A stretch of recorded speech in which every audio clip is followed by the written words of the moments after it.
తాను గెలిస్తేనే జమ్మలమడుగు నియోజకవర్గంలో అభివృద్ధి జరుగుతుందంటున్నారు బీజేపీ అభ్యర్థి ఆదినారాయణ రెడ్డి. చంద్రబాబు మేనిఫెస్టోకు తోడు కేంద్ర పథకాలు తనను గెలిపిస్తాయంటూ ఆయన ధీమా వ్యక్తం చేశారు. జమ్మలమడుగు నియోజకవర్గంలో తాను 3 సార్లు ఎమ్మెల్యేగా ఉన్నప్పుడు అభివృద్ధి, సంక్షేమం పోటాపోటీగా జరిగాయన్నారు. ట్రస్ట్ పేరుతో అనేక కార్యక్రమాలు చేశారని, ప్రజలు తన సేవల్ని గుర్తించారన్నారు ఆదినారాయణ రెడ్డి. సీఎం జగన్ అన్ని రకాలుగా ఫెయిల్ అయ్యారంటూ విమర్శించారు. స్థానికంగా వైసీపీ దొంగాట ఆడడమే కాకుండా తాను బీజేపీలో చేరడానికి కారణమన్నారు. తన అన్న కుమారుడు భూపేష్ రెడ్డికి భారీ మెజార్టీ ఇవ్వాలంటూ అన్ని నియోజకవర్గాల్లో ప్రజల్ని కోరుతున్నట్టుగా చెప్పారు. జిల్లా రాజకీయాల్లో అత్యంత సీనియరు, 3 సార్లు ఎమ్మెల్యేగా చేశారు, 1 సారి మంత్రిగా చేశారు. జమ్మలమడుగు నుంచి ఎమ్మెల్యే అభ్యర్థిగా బీజేపీ తరపున పోటీ చేస్తున్నారు ఆదినారాయణ రెడ్డి గారు. ఆదినారాయణ రెడ్డి గారు బీజేపీ నుంచి ఇక్కడ పోటీ చేస్తున్నారు మొదటిసారిగా. అంటే బీజేపీకి ఇక్కడ ప్రజల నుండి స్పందన ఎలా ఉంది, వచ్చే ఎన్నికల్లో గెలుస్తారా, గెలిస్తే ఎటువంటి సేవలు చేయబోతారో మనతో ఆదినారాయణ రెడ్డి గారు ఉన్నారు, వాడిని అడిగి తెలుసుకుందాం. గతంలో నేను 3 సార్లు ఎమ్మెల్యేగా చేసినప్పుడు జరిగిన సేవ, ముఖ్యంగా అభివృద్ధి, సంక్షేమం పోటాపోటీగా జరిగింది. దానికి తోడు 29 ఐటాలు మా ట్రస్ట్ పేరుతో నేను అన్ని రకాలుగా కార్యక్రమం చేశా. అది నేను ప్రజలకు వివరించా. దాన్ని బేస్ చేసుకొని ఇతను పనిచేసే వ్యక్తి, is a sincere serious worker, ఇది గుర్తించారు. ఇతను నాతో పోటీ చేస్తున్న వైఎస్ఆర్ పార్టీ అభ్యర్థి సుధీర్ రెడ్డి ఏ మాత్రము 1% కూడా చాలా పల్లెల్లో చేయలేదు, చాలా వార్డ్స్లో మున్సిపాలిటీలో చేయలేదనే విషయం బయటికి బహిర్గతమైంది. దానికి తోడు మేనిఫెస్టో పరంగా చంద్రబాబు నాయుడు గారు కూటమిలో ప్రభుత్వంలో చెప్పిన manifesto more and more than YSR party manifesto. దానికి డబుల్ ఇంజన్ ప్రభుత్వం సహకారం మా బీజేపీ ప్రభుత్వము. ప్రజల్లో వైఎస్ఆర్ పార్టీ టోటల్గా అన్ని రకాలుగా ఫైల్ అయిందని, హత్యలు చేయించే ప్రభుత్వం అని, అరాచక పాలనని, బందిపోటు పాలనని, పందికొక్కుల పాలనని, జలగల్లా పీడిస్తారని అందరికీ తెలిసిపోయింది. నేను మంచి చేస్తానని, చేయబోతానని, 2 ఇంజన్లను కలిపి చేయగలిగిన సామర్థ్యం నా యొక్క మంత్రి పదవి కాపాడుతుందని నా యొక్క నమ్మకం. ప్రజల్లో అతి విశ్వాసం, మా మధ్య అనుసంధానం చాలా బాగుందని, నేను గ్యారంటీ గెలుస్తారని వాళ్ళే చాలామంది అనుకుంటున్న విషయం నాకు రూఢిగా తెలిసింది. ఆదినారాయణ రెడ్డి గారు గెలిస్తే ఇక్కడ ప్రజలకు అందుబాటులో ఉండరు, బయటికి వెళ్ళిపోతారు. అంతేకాకుండా ఇక్కడ ముస్లిం మైనారిటీ ఓట్లు కావచ్చు, క్రిస్టియన్ ఓట్లు కావచ్చు, వాళ్ళకి వ్యతిరేకమనే ఒక ఇప్పుడున్న ఎమ్మెల్యే ఆరోపణలు చేస్తున్నారు. అతను చేసే దుష్ప్రచారము ఎక్కడ స్టాండ్ కాదు. నేను చక్కగా వ్యక్తిగతంగా పనిచేసే వ్యక్తి. బీజేపీ పార్టీ కూడా రామరాజ్య పాలన చేయాలనేది తప్ప ఏ మతాన్ని పక్కన పెట్టాలని లేదు. ఇది పూర్తిగా ప్రజలకు తెలుసు, నా వ్యక్తిగతం తెలుసు. వివేకానంద రెడ్డి హత్య కేసులోను, అదేవిధంగా కోడికత్తి కేసులోని మీ మీద ఆరోపణలు వచ్చాయి. దాని మీద మీ స్పందన ఎలా?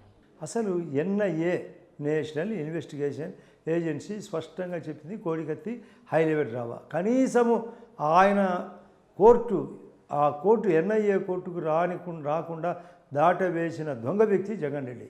అది బెయిల్ కూడా చివరికి హైకోర్టు ఆ శ్రీనివాస్ అనే అబ్బాయికి బెయిల్ కూడా ఇచ్చింది, కామెంట్ చేయడం కూడా జరిగింది. రెండవది వివేకానంద రెడ్డి కేసు సిబిఐ ఓపెన్గా తేల్చింది. ఏ విధంగా ఇంటి బయట ఉండే కుక్కలను, ఇంటి ముందర ఉన్న కుక్కను చంపడం, గొడ్డలి కదిరి నుంచి కొనడము, డబ్బులు వాళ్ళే 40 కోట్ల సుపారీ అనే విషయం, చివరికి డబ్బులు మున్నా అనే వ్యక్తి దగ్గర దొరకడం, ముద్దాయిలు అందరూ దొరకడము, అవినాష్ రెడ్డి వాళ్ళ తండ్రి దొరకడము, చిన్న పిల్లాడని దాటవేత దొంగ సమాధానం జగన్ రెడ్డికి సొంత చెల్లెళ్ళు అయితేనేమి, లేదా అవినాష్ రెడ్డికి సొంత అక్కగారు షర్మిల, సునీత ఓపెన్గా చెప్తున్నారు అంతకొని ఓటేస్తారని. బీజేపీలోకి చేరడానికి ఏమైనా కారణాలు ఉన్నాయా? ప్రస్తుతం మీకు టీడీపీ కానీ ఇటు జనసేన కానీ ఇక్కడ సహకరిస్తున్నారని భావిస్తున్నారు? అస్సలు మేమంతా కూటమి. ఆ కూటమిలో సహకారం అనేది పర్ఫెక్ట్గా నడుస్తుంది. ఆ క్వశ్చనే ఉత్పన్నం కాదు.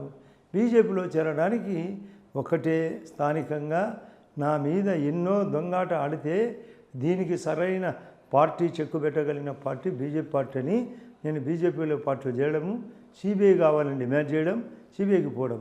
ఎన్ఐఏ వ్యక్తిగతంగా ఆ యొక్క విమానాశ్రయ పరిధిలో వాళ్ళ యొక్క సంస్థలు పనిచేస్తాయి కాబట్టి వాళ్ళే స్వయంగా రంగంలోకి దిగడము, ఇతని నాటకాన్ని కనుక్కోవడం, నాకు ఏమాత్రం సంబంధం లేని డిక్లేర్ చేయడం, ఇది వాస్తవం.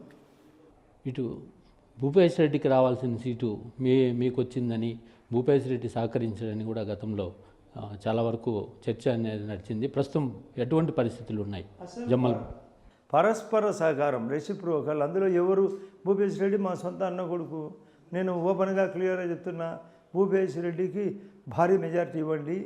ఎక్కడైనా 7 స్థానాల్లో ఎక్కడైనా చిన్న చిన్న తక్కువ వచ్చినా కూడా అతను గెలవాలంటే మన స్థానం మన జమ్మలమడుగుకి భారీ మెజారిటీ కావాలనడం, ఆయన కూడా జమ్మలమడుగులో మేము ఇద్దరం అంటూ గెలిస్తే బ్రహ్మాండమైన నా అనుభవము, నా యొక్క బీజేపీ బంధము, ఇద్దరి బంధాలు ఏకం కావడానికి నేను పరస్పరంగా సహకరిస్తాను నమ్మకం. బీజేపీ తరఫున నాకు తంపిక మెజార్టీ, టీడీపీ తరఫున మా వాడైన భూపేష్ రెడ్డికి మంచి మెజార్టీ ఇవ్వాలని ప్రజలు ఉన్నారు. ఆ విధంగా ఉన్నప్పుడు అభివృద్ధి ఇంకా రంగంలో పరిగెత్తుంది. దానికోసం అందరూ వెయిట్ చేస్తున్నారు. ఇంకోటి చెప్పండి, మీరు గతంలో మంత్రిగా ఉన్నప్పుడు ఈ ప్రాంతానికి ఎటువంటి సేవలు చేశారు, మళ్ళీ గెలిస్తే ఎటువంటి సంక్షేమ కార్యక్రమాలు కానీ సేవలు కానీ చేయబోతున్నారు ఈ ప్రాంతానికి? అసలు కనుక్కోండి, గండికోట ప్రాజెక్టు మెయిన్ కార్యక్రమం ఇక్కడ మా జమ్మలమడుగు నియోజకవర్గంలో 22 పల్లెలు ఉండేటి, 22 మునకపల్లెలు ఒకే మండలంలో, ఒకటి పల్లె మాత్రం ముద్దనూరులో.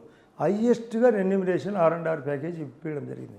టైం ఎక్స్టెన్షన్ కావడంతో ఎక్స్టెన్షన్ ఆఫ్ టైం, అమ్మాయిలు పెళ్ళి అయిపోయిన వాళ్ళకు కూడా డబ్బులు ఇవ్వడం, చనిపోయిన వ్యక్తులకు డబ్బులు ఇవ్వడం, ఆ విధంగా గండికోటతో స్టార్ట్ చేసి స్టీల్ ఫ్యాక్టరీ కూడా ఫౌండేషన్ వేయించినాం. దానికి తోడు పైన గండికోట పోర్ట్ ప్రాజెక్టు కూడా స్టార్ట్ చేసి రోప్వే ప్రాజెక్టు విశాలంగా అన్ని రకాలుగా రిసార్ట్స్ తయారు చేయడం, దానికి ఒక విధానం తయారు చేయడం జరిగింది. రోడ్లు అన్ని రకాలుగా పెంచినాం. కడప క్లస్టర్ కూడా చేస్తే మంచి జరుగుతుందని క్లస్టర్కు నిధులు కూడా కేంద్ర నిధులతో పాటు స్టేట్ గవర్నమెంట్ 3000 ఎకరాల్లో వర్కులు స్టార్ట్ చేశాం. ప్రతి నియోజకవర్గంలో ఏ విధంగా చేయాలనేది అవగాహన ఉంది కాబట్టి అక్కడ నేను సులభంగా ఈసారి అంటూ వస్తే ఆ అనుభవము, నా యొక్క కేంద్ర సహకారం, రాష్ట్ర సహకారం అన్నిటినీ ఏకం చేయడం నా యొక్క విధానం. ఇది మనకు జమ్మలమడుగు బీజేపీ అభ్యర్థి ఆదినారాయణ రెడ్డి గారు చెప్తున్నది. గతంలో తాను ఎమ్మెల్యేగా మంత్రిగా ఎన్నో సేవలు చేశానని, రాబోయేది డబుల్ ఇంజన్ సర్కారులోనే అభివృద్ధి సాధ్యమవుతుందని కూడా చెప్పడం జరుగుతుంది. తనని గెలిపిస్తే నియోజకవర్గాన్ని మరిన్ని సేవలు చేస్తానని కూడా చెప్తున్నారు.